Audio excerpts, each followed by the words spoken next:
So we will learn ayat number 41 to 44 of Surah Al-Kahf today, inshallah. I'll do a simple translation. Just to recap the ayat before that, because it's a continuation. These two friends, one of them had two gardens and the other one was not well off. So the person who was rich had two gardens and water stream was running in between those two. Claimed certain things, and basically he spoke the words of arrogance, and also told his friend that his friend was not rich enough compared to him. So in response, his friends was talking in last two ayats before 41, and in the ayat before 41, he said that it might be that the your gardens may be hit by some disaster and they will be destroyed. And then he continues his conversation by saying that, A'udhu billahi minash shaitanir rajim, aw yusbiha ma'uha, or it may be, which is the continuation from the previous, that the water of these gardens may become ghauran, drained or sunk in the ground. Falan tastati'a, then you will never be able to lahu talaba, find it or get it again. Then he further said, so here he stopped actually at ayat number 41. Now Allah subhanahu wa ta'ala in ayat number 42 is mentioning to the reader what actually happened to his gardens and his fruits and his water. Allah says, wa uhita bithamarihi, his fruit, the fruits of the rich man, the one who had gardens, were surrounded by some disaster befell. For asbaha, so everything was gone. The gardens were destroyed, everything was gone. So Allah subhanahu wa ta'ala says, fa asbaha, so he became, or he turned into, yuqallibu kaffayhi, turning over his hands, haath malta reh gaya. Ala ma anfaqa, upon what he had spent, fiha, in it, or in these gardens. Then Allah subhanahu wa ta'ala says, wahiya khawiyatun, and the garden was ruined, ala urushiha, it had befallen on its roots, on this foundation. So this man said now, Allah subhanahu wa ta'ala is quoting what this rich man spoke after his garden was gone. وَيَقُولُ, and he would say, the man saying, Ya laytani, would that I, kash ke main, lam ushrik, would not have associated, birabbi, with my Lord, ahada, anyone. So he is wishing now, after everything is gone, that he should not have made partnership or associate anyone with Allah subhanahu wa ta'ala, and especially the kalimat kufr that he spoke. Then Allah subhanahu wa ta'ala further is telling, walam takul lahu fiyatun. So after everything was gone, there was no one, no troop, no group of people that could yansurunahu, may be able to help him. Min dunillahi, other than Allah, only Allah can help, nobody else would be able to.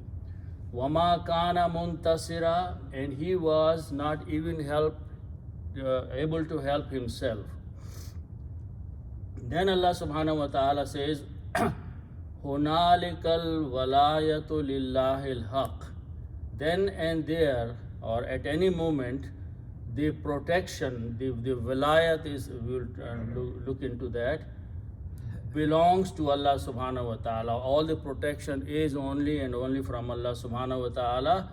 Al-haq, which is the truth. Huwa khairun, he is the best. Allah subhanahu wa ta'ala. Thawaban, in terms of rewarding someone. Wa khairun uqba, and in terms of best of the outcome, it is only Allah subhanahu wa ta'ala who can provide that outcome. So inshallah we will go back in the beginning and break it down. So in the previous ayat, I want to just pick up one word, and in the middle of the previous ayat, a word came an, and an means that,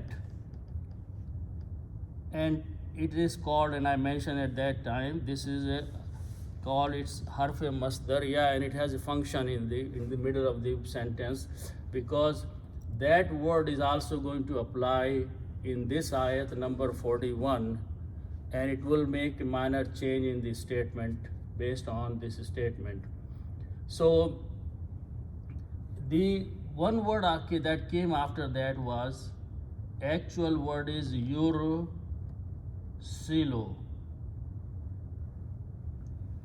So if we take the meaning of this word yursilu, it was in that ayat. This an made two changes. Yursilu, simple meaning will he will send. Okay. But when an comes before that, it makes two changes. It looks at the last letter of this, which has a dhamma. It changes into fatah. That is one of the function of this word an. Okay, and then the meaning may be understood as might or maybe or may. So instead of saying I will do, I may do. Okay, so keep this thing in mind, because here this effect of an is repeating in this ayat number 41. Okay, so now let's go to ayat number 41. Aw means or. English or is aw. So something has been mentioned and another thing is being mentioned. So aw is being used for that. Okay, or, so one thing was said and now another thing is being said with the word or in between, which is this one, or.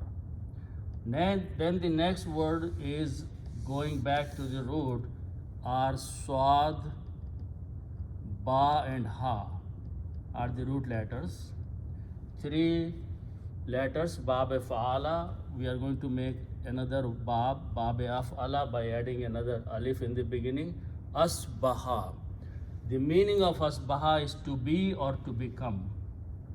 So we have to translate with this meaning the next ayat, to be or to become. Something becomes or something happens is asbaha.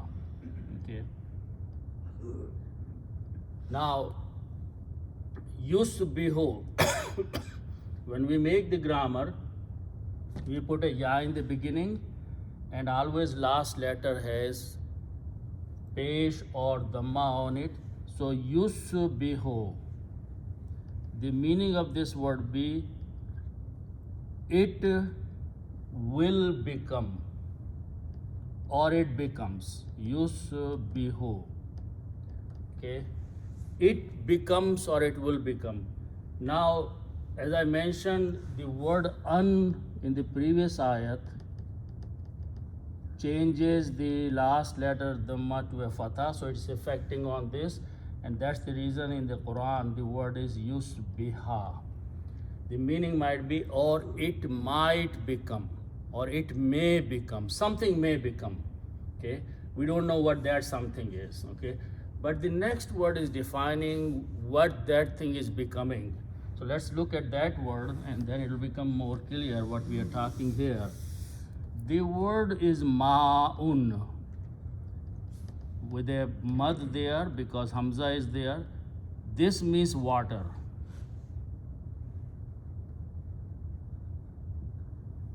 Okay, ma'un means water. There has to be mad because hamza is pushing a mad on the alif. Now we want to combine this with a pronoun ha. Ha is a feminine it or she. Okay, why we are using the feminine? Because it is pointing to the garden. Jannatun, jannatun is a garden, is a feminine word. So we want to say ma'un and ha, the water of this garden. Okay, and for garden we are using the feminine pronoun.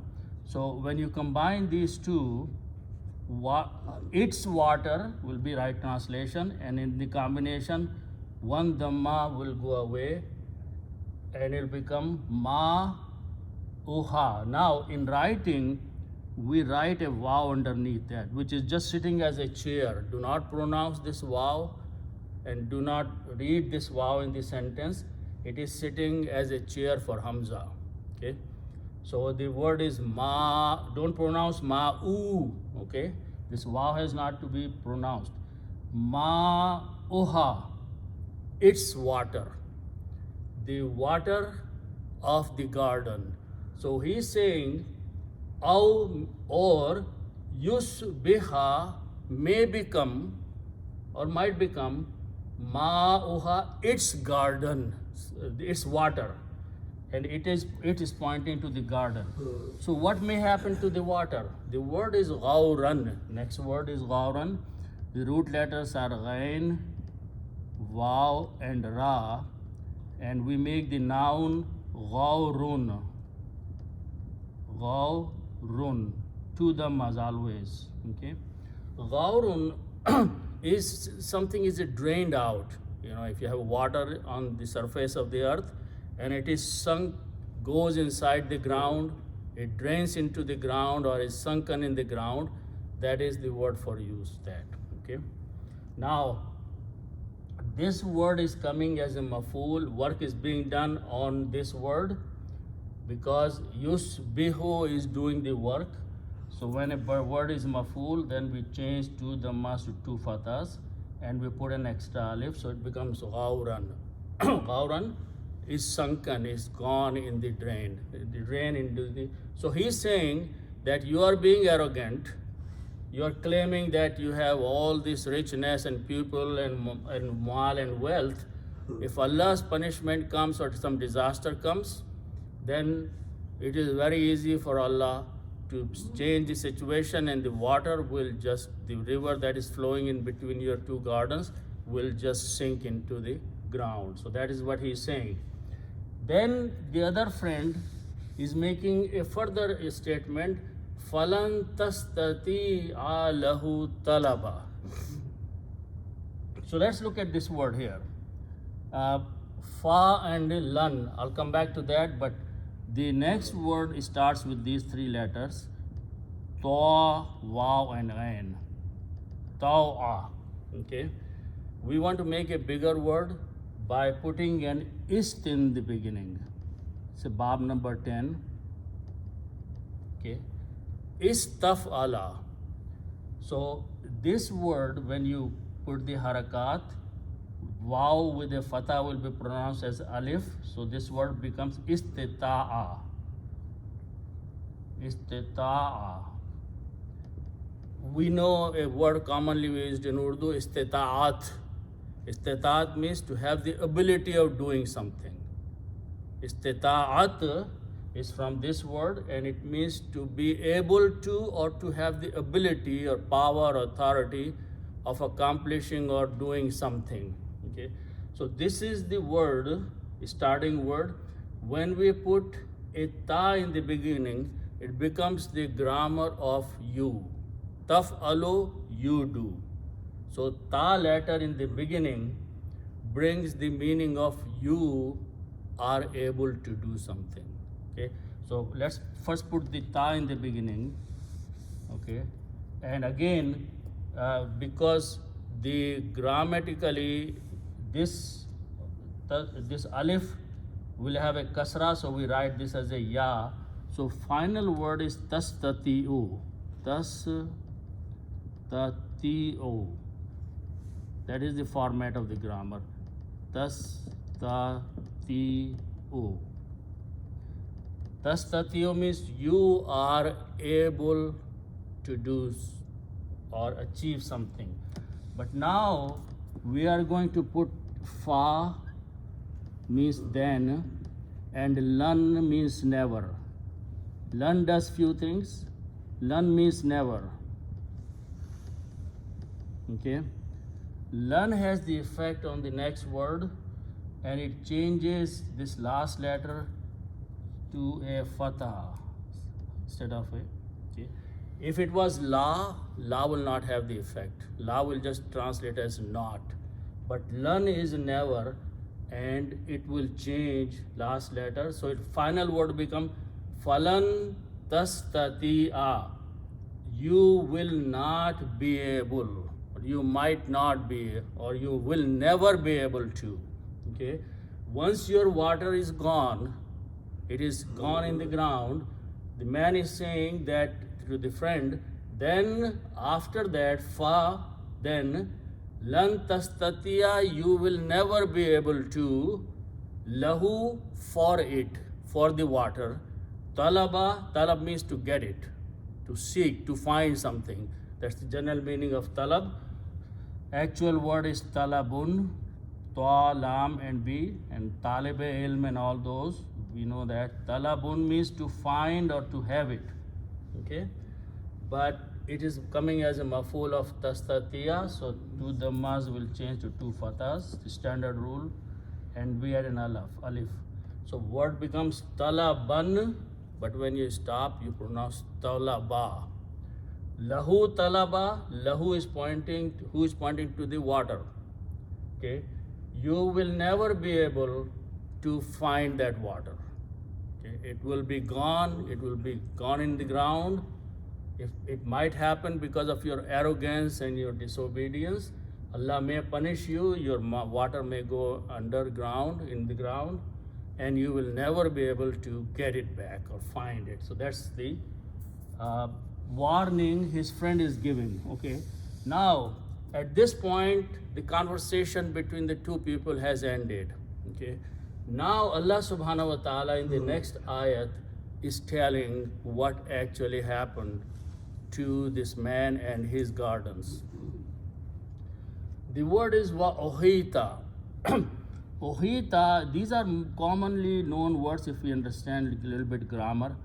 Ha, waw and ta are the root letters. Three letters, they belong to Bab-e Fa'ala. If I put an alif in the beginning, it becomes af'ala. So it becomes ahawata, but in pronunciation it will be ahata. Ahata, we know, is to surround something. So again, a common Urdu word. If you surround something, you are doing its ahata. Okay, going around it, surrounding it. Okay, this word ohita is a passive. Okay, in passive. Okay, so let me just write down. If I write down this alif, ha, alif and ta, ahata. If I just put these three fathas on that, the meaning will be he surrounded. Fa'ala, he did, by putting three fathas. The meaning is he did. Okay, but if I make couple changes, if I take the first letter and instead of fatha, I change this to a dhamma. Okay, on this one I change to a kasra. Okay, this is the rule of making a passive voice from active. Okay, so this alif with a kasra will be the sound of ya. So final word be ohita. Ohita means was surrounded. Ahata means he surrounded. Ohita, it was surrounded. So what was surrounded?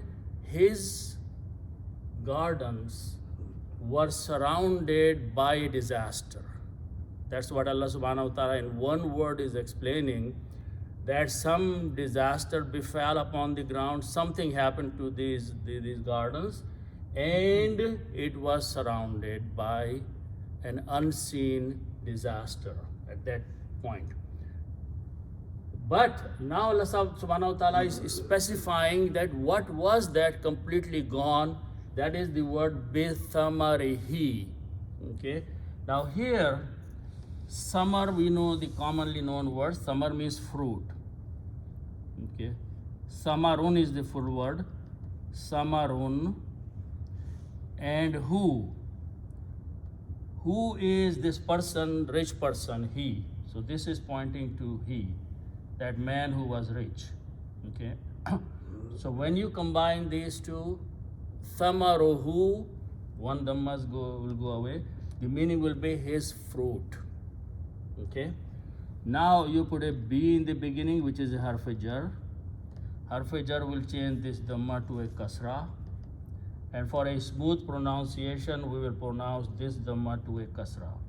So final word is as is in the Quran, bithamarihi, of his fruit. Of his fruit means all his fruit was in the garden was surrounded by some disaster and it was destroyed. Okay. A simple thing, if frost can do that overnight, and I have heard in Florida it happens very commonly, then the fruit is ripe to be picked up and one night the frost hits, all the fruit is just wasted. So it's easy for Allah subhanahu wa ta'ala to just destroy easily. Now, so what happened? That is happened. So now what happened? This man saw it in the morning, his garden. So what his condition happened, Allah subhanahu wa ta'ala is mentioning in the next few words. فَأَصْبَحَ. So again the word is same thing we just learned, sabaha and asbaha. Sabaha, and when we put an alif it becomes asbaha, and the meaning was that to become. Okay, so if we just write down this as asbaha, it meaning is that he became. Asbaha, he became, and fa means then. Then he became something. The man is pointing to the man. What he became, what was he doing, that is saying the word asbaha. There are two words after that. It's a muhawara, it's an idiom. So I'll translate and then we'll try to understand. Yuqallibu kaffayhi. So let's understand those two words. I'll mention that in Urdu it says haath malna, haath malte reh gaya. Okay, means you just shake your hands, it's all gone. You know, like you do it like so, okay, it's all gone. Okay, so yuqallibu is from qallaba, means turning over. So let's look at that word. Root letters are is qaf, lam and ba, qalaba. Okay, it's the same word. Qalb is the qalb is from the same root letters, but when you put a shadda on the middle letter, it becomes fa'ala, so it becomes qallaba. Qallaba means to turn over something, back and forth, back and forth. Okay, it's a word in inqilab and qalb and all those words are commonly used. Inqilab is inqalaba, that's another different bab. But qallaba means something it's turned back and forth, fast. Okay, so qallaba means that. When you put a ya in the beginning, it becomes the grammar of third person. Okay, so it is yuqallibu. He's turning, or he was turning, he became something. Asbaha, he became something. Turning, he was turning something. What was he turning back and forth? Kaffayhi. So root letters are kaf, fa and fa. Okay, these are the root letters. If we combine, it becomes kaffun. Kaffun means hand. Actually, it's a palm. And kaf, you know that we use, it's the same meaning, but that means hand or palm. Kaffun. Okay. Okay. Now, to simplify, if I'm going to just write the grammar, the word, verb, the noun of two hands. Okay. How is the grammar is? If you have one person, one parent, you call walid, but if you have two, you call walidain. So you add ya and noon to make the plural of two. So we are going to put the plural of two in this word. We want to use the two hands. So we were going to put the yan, the word ya and noon. So this will become kaffain. Okay. Kaffain. Okay. Walidaina or walidaini actually, so kaffaini for now. Now I'm going to combine with the word who. Who means he. And he is the person, the rich person whose gardens are lost now. Okay? So he and two hands. Okay. So when we combine these as mudaf mudaf, two hands of him. So we put an off in between. Two hands of him or his two hands. And when we do that, in the plural of two, this noon drops away. And that's the rule to bring off in between. So final word becomes kaffai hu. Okay. Now, this is coming as a mudaf mudaf ilayh yuqallibu kaffayhi. Okay, because of this ya here, which is the sound of kasra, we also pronounce this as a kasra. So kaffayhi means his two hands. Yuqallibu kaffayhi, turning his two hands, which means he was doing, I'm sorry, everything is gone. Haath malna jise kehte hain. So Allah subhanahu wa ta'ala is saying that this is an idiom which means to be really sorry about what he has lost. That's yuqallibu kaffayhi. Then the word is ala ma anfaqa. Ala means upon, okay, ma means whatever, and anfaqa is from infaq. Infaq means to spend. So nafaqa are the root letters. In Babia Fala, we had an alif in there. So anfaqa. Anfaqa means to spend. Infaq fi sabilillah, we say spending in the cause of Allah subhanahu wa ta'ala. So anfaqa means to spend. When we put the harakat there, grammar becomes anfaqa, he spent. Becomes the grammar of third person past tense. Anfaqa, he spent. Fi, in. Ha is pointing to the gardens. Okay. Whatever he had spent in the garden, it was gone and he was feeling sorry, turning his hand. Then Allah subhanahu wa ta'ala says, what happened to those, the gardens? Wahiya khawiyatun ala urushiha. This is again an idiom, so we'll translate accordingly. Okay. Something in English we say a building fell on its foundation. When you say a building fell on its foundation, means the building was completely destroyed. The thing is that the roof is actually falling, foundation is not falling. Okay, so keep in mind, because in Arabic or in Urdu we have to understand accordingly. When we say a building fell on its foundation, we are actually saying its roof and its structure, everything fell down, which means everything was ruined, everything was gone. Same thing is being mentioned here. The word is kha, wa, and ya. And noun from this we make khawiyatun. Khawiyatun means something which is ruined, which is gone, which is destroyed. Khawiyatun is a feminine word.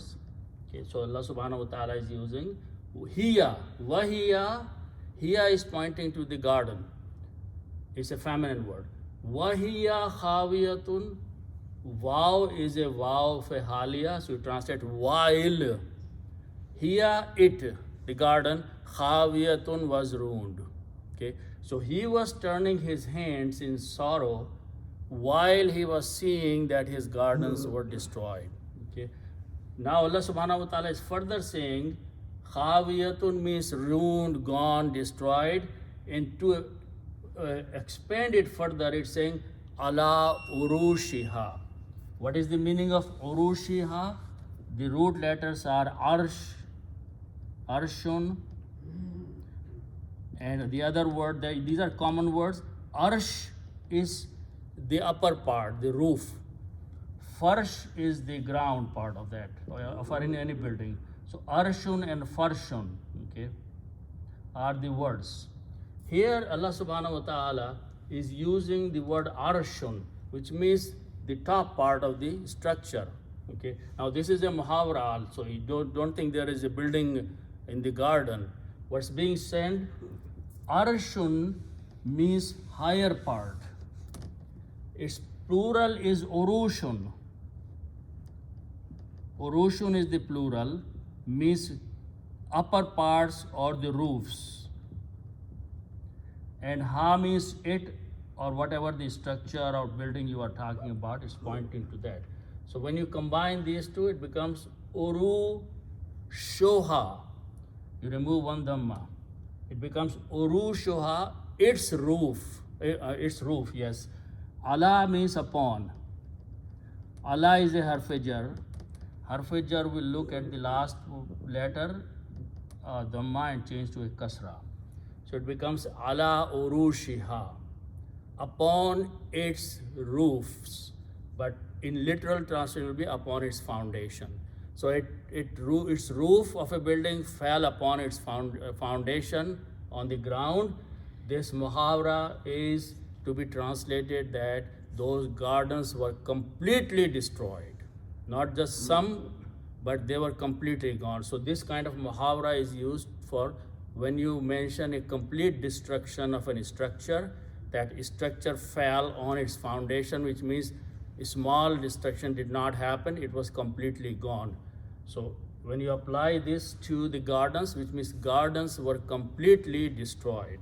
Okay. Then what happened? وَيَقُولُ يَا لَيْتَنِي لَمْ أُشْرِكْ بِرَبِّي أَحَدًا. Now this man, after seeing the condition of his gardens gone, Yaqulu, he said, he's saying something. Qawla, Yaqulu, he said, Ya laytani. Ya laytani, ya is, okay, it's made of several parts. Last part is ya and noon. Okay. Ya means me or I. Okay. Noon is a separation that we add. So the worst word is left as ya laita. Ya laita means oh kash ke, afsos, sorrow, sadness. Okay. When you have to express something like that, then the word ya laita is used. Okay. He is pointing to himself. So the final word will be ya laitani. Oh, would that, kash ke, I'm so sorry, I'm sad. All those kind of words can be translated into this ya laita ni. Ni is separate, me. So he's saying, oh, sorry upon me, sadness upon me, I am destroyed, destruction upon me. Why? He's saying, lam ushrik bi rabbi ahada. Okay, so let's understand that one. Sharaka, okay, are the root letters. Okay. When you say ushrik, okay, I joined. Lam will make it negative, but lam changes last letter to a sukoon. Okay, so ushriku will become ushrik. Lam ushrik, he's saying, I wish I had not associated. I wish I had not joined. Bi Rabbi, with my Lord. Ahada, anyone, any partner. So he basically is regretting that he was speaking the words of arrogance about Allah subhanahu wa ta'ala, that these gardens will never be gone, and and there will be no day of judgment. If the day of judgment happened, I'll get more what I have now, and all kinds of things he was saying. He's saying, Ya laytani, would that, kash ke, afsos ke, lam ushrik, I would not have joined. Bi Rabbi ahada, with my Lord, anyone. Okay. So those are simple words. Okay. Then Allah subhanahu wa ta'ala is telling in the next ayat what was the condition if a disaster, a punishment of that kind befalls. Allah says, Walam takul lahu.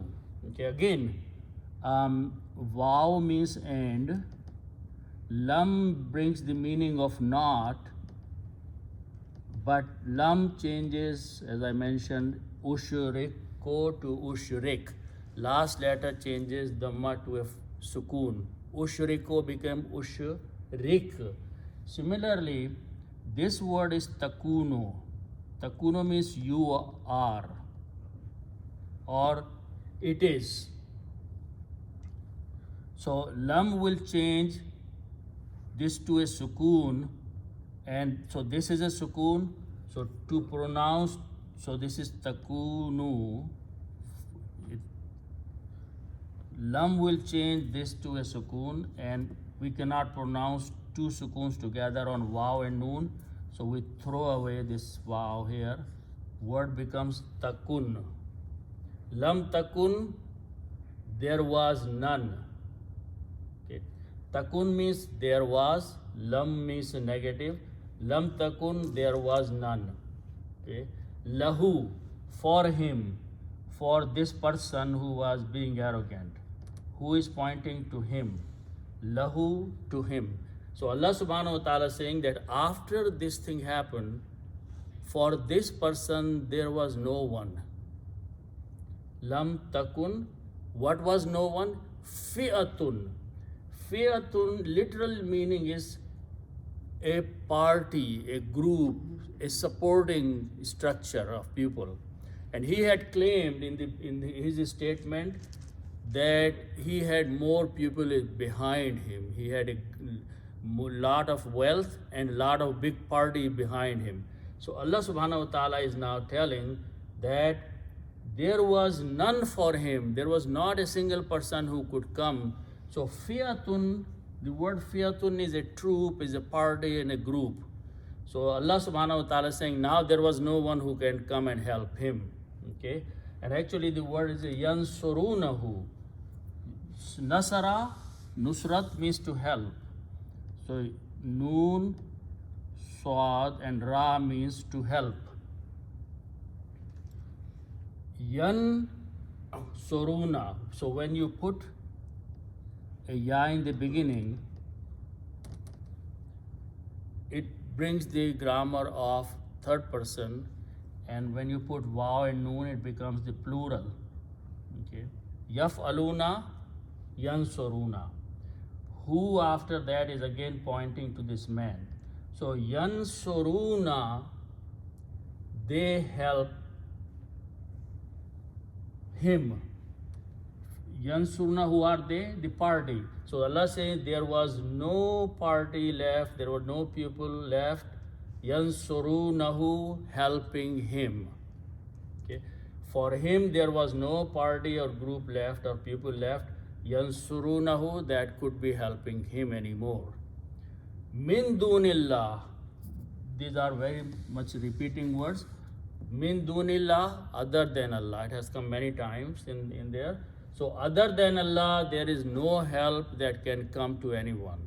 So Allah subhanahu wa ta'ala says, Wama kana muntasira. So I want to point out on this word. Va means and, ma means not. Kana means was. So and there was none, there was not. What was not? Muntasira. The word again is nasara.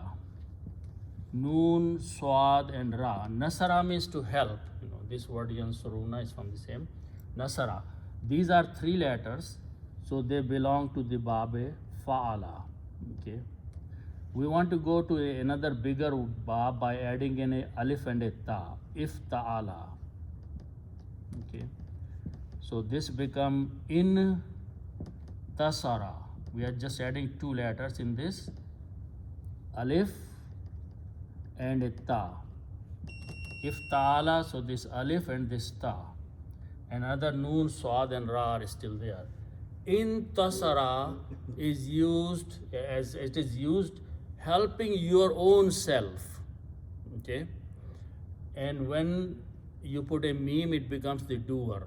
like Muslim, Mu'min. So Muntasir is a person who would be helping his own self. Ma kana, he was not. Muntasira, Muntasirun is the word, but when you stop it, and it will, kana will change it to Muntasiran. When you stop, you pronounce Muntasira. This is the khabar of kana.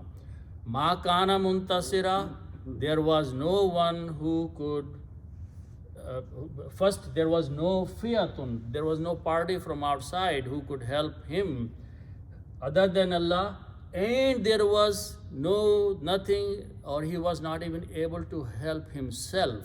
Muntasirun means helping your own self.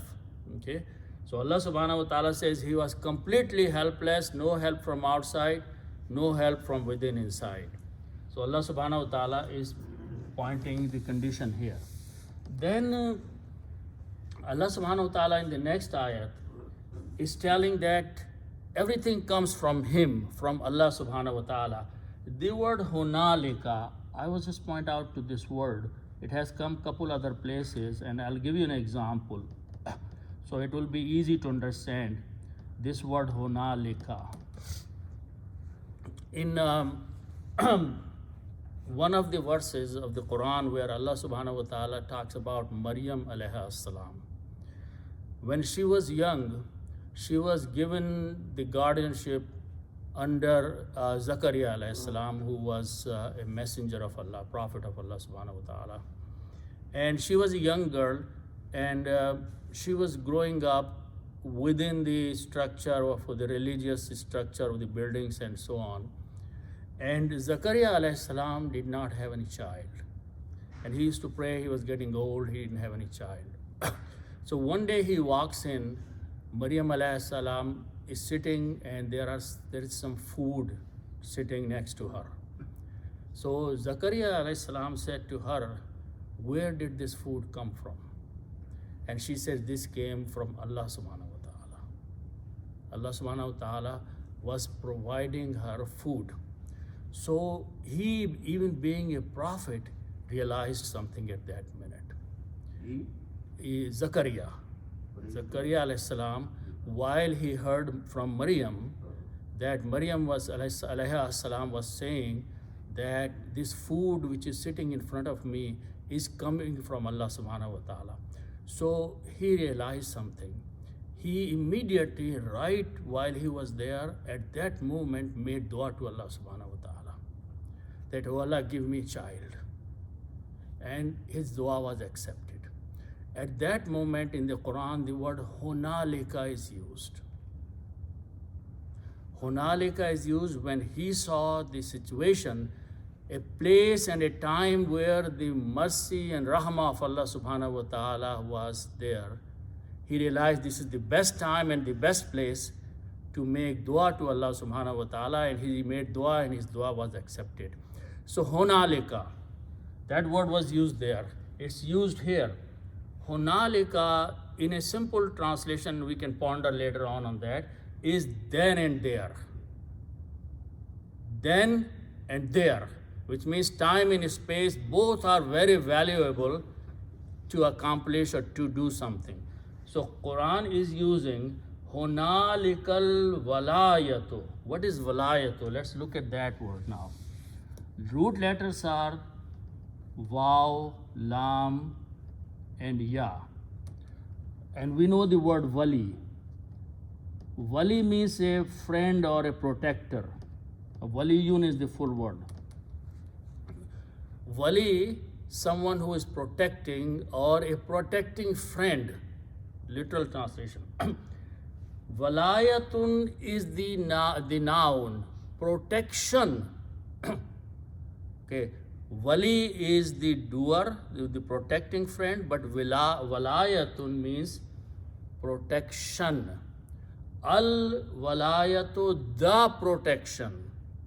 So Allah subhanahu wa ta'ala says, in any situation, then and there or anywhere, the true protection, the true refuge, to the true safety, lillahi, belongs to Allah subhanahu wa ta'ala. Okay. Very powerful statement. Hunalikal walayatu lillahi. The real truth is that al-haq means the truth, is that the true protection, the safety, the refuge, the help at any time, at any moment belongs to Allah subhanahu wa ta'ala, because He is present all the time, everywhere. And then Allah says, Huwa khairun thawabun. The word is thawabun, we know that, okay. So, Huwa, okay, now here I want to point out something and we can discuss that later. Here Allah subhanahu wa ta'ala is using two places the word khairun. Khair, that we know, is better. So it's a superlative degree.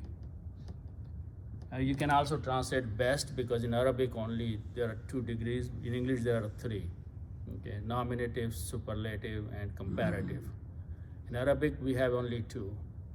Comparative and superlative are combined together, and depending better than all or best than all. Okay, so khair means best or better. It's a superlative degree. Okay, so this word is being used to define the quality of the sawab.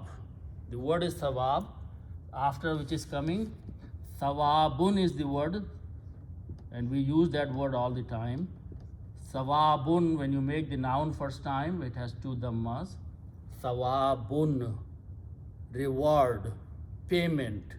Okay, sawabun means when it's coming as a sifat of the superlative, then it changes to 2 fathas and we put an alif, so it becomes sawaban. That's the word in the Quran. Best of the reward is with Allah subhanahu wa ta'ala.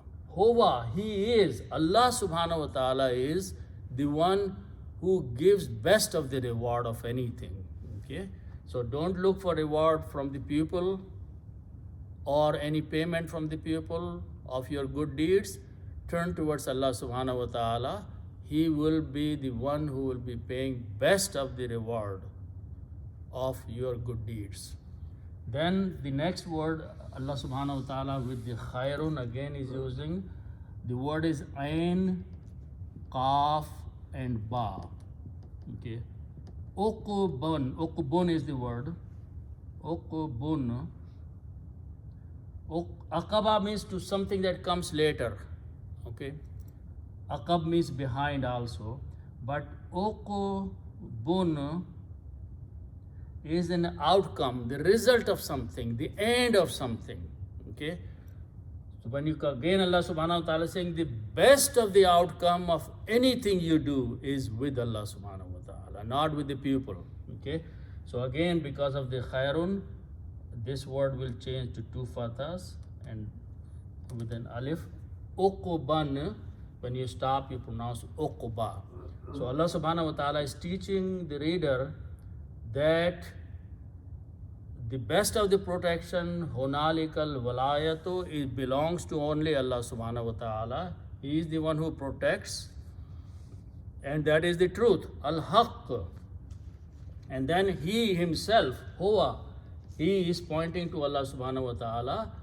Khairun is best, sawaban in terms of paying the reward.